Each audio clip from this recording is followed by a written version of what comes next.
Assalamualaikum warahmatullahi wabarakatuh. Perkenalkan, nama saya Salisa Rizky Chandra, NPM 22144600012.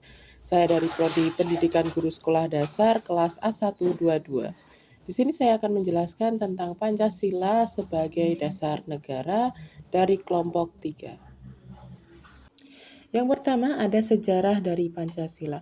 Pancasila disahkan pada tanggal 18 Agustus 1945 oleh PPKI atau yang sering disebut dengan Panitia Persiapan Kemerdekaan Indonesia dalam rapat mengesahkan Undang-Undang Dasar. Nah, pada sidang ini PPKI mengesahkan UUD yang di dalamnya terdapat rumusan Pancasila. Nah, rumusan Pancasila ini terdapat dalam alinea keempat pembukaan Undang-Undang Dasar.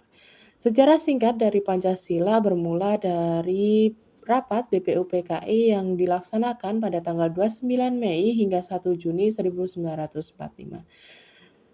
Pada saat itu, Ir Soekarno yang pertama kali mengusulkan Pancasila.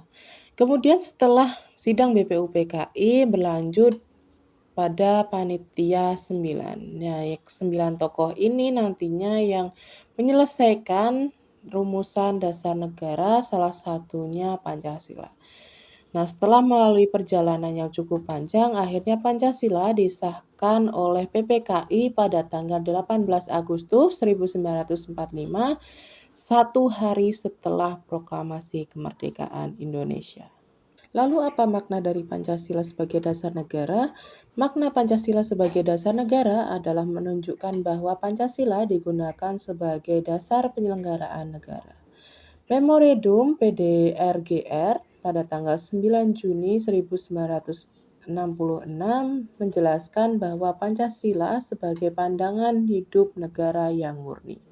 Lalu apa tujuan dari Pancasila? Nah, di sini terdapat 4 tujuan dari Pancasila. Yang pertama, mewujudkan negara yang adil bagi seluruh rakyat Indonesia.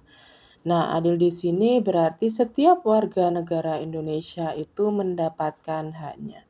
Kemudian yang kedua yaitu mencerdaskan pemuda-pemudi Indonesia.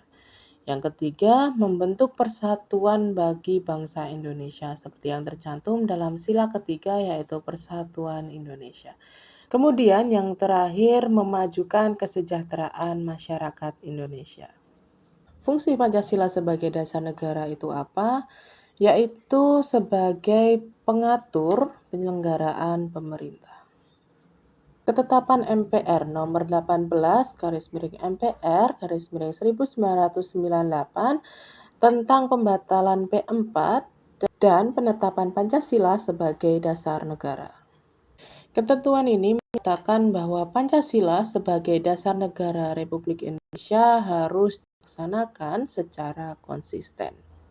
Fungsi ini juga mengatur tentang ketatanegaraan suatu negara baik dalam bidang ideologi, politik, ekonomi, sosial, budaya, serta pertahanan dan keamanan. Kedudukan Pancasila. Kedudukan Pancasila adalah sebagai sumber dari segala sumber hukum yang tertinggi berlandaskan Undang-Undang Dasar 1945. Oleh karena itu, aturan-aturan atau norma yang dibuat oleh masyarakat itu tidak boleh melanggar atau mengesampingkan nilai-nilai Pancasila. Implementasi nilai-nilai Pancasila.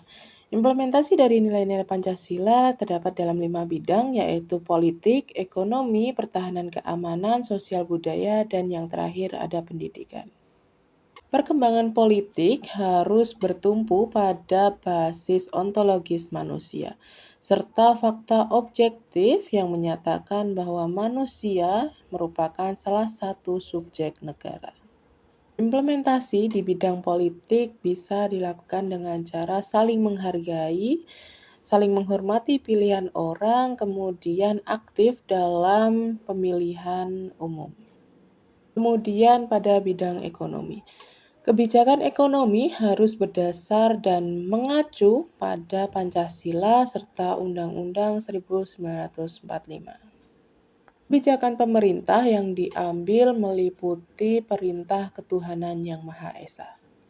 yang berarti moralitas dan komitmen terhadap sistem ekonomi dan moral Indonesia. Pada bidang ekonomi, Pancasila dapat diimplementasikan dengan cara sederhana seperti memberi produk lokal, kemudian melakukan kerjasama atau aktif dalam koperasi. Implementasi Pancasila dalam bidang pertahanan dan keamanan. Pertahanan negara adalah upaya untuk menjaga keutuhan negara, kedaulatan negara, persatuan, dan keamanan seluruh warga negara. Penerapannya bisa melalui langkah-langkah untuk melindungi warga Indonesia. Warga negara Indonesia memiliki hak dan kewajiban untuk mempertahankan kemerdekaan Indonesia sebagaimana yang tercantum dalam pembukaan Undang-Undang Dasar 1945. Implementasi nilai Pancasila pada bidang sosial budaya. Sosial budaya merupakan salah satu bidang kehidupan manusia dalam perkembangan kebudayaan, dalam kehidupan bermasyarakat, berbangsa, dan bernegara. Hal ini berkaitan dengan pemuasan kebutuhan seperti kepuasan batin, material, dan sosial. Semboyan Bhinneka Tunggal Ika harus diwujudkan dalam membangun karakter bangsa yang kuat, berdasarkan perbedaan ras, suku, agama, dan budaya. Dalam bidang sosial budaya, nilai Pancasila bisa diimplementasikan dengan cara menghargai dan mempelajari budaya yang ada di Indonesia. Dan yang terakhir ada implementasi di bidang pendidikan. Dalam bidang pendidikan, penerapan nilai-nilai Pancasila dapat diimplementasikan dengan menanamkan sikap nasionalisme pada peserta didik, sehingga itu bisa memotivasi siswa untuk mencintai bahkan bangga terhadap bangsa Indonesia. Setelah implementasi nilai Pancasila dalam 5 bidang, selanjutnya contoh Pancasila. Contoh dari Pancasila yang pertama yaitu lindungi kebebasan beragama dan toleransi. Yang kedua, saling menghargai dan menghindari adanya diskriminasi. Selanjutnya, hindari penyebab konflik. Yang keempat, menjaga keberagaman dan kekayaan budaya bangsa Indonesia. Yang kelima, yaitu menerapkan sikap demokratis untuk semua keputusan. Kemudian yang keenam adalah keseimbangan antara hak dan kewajiban.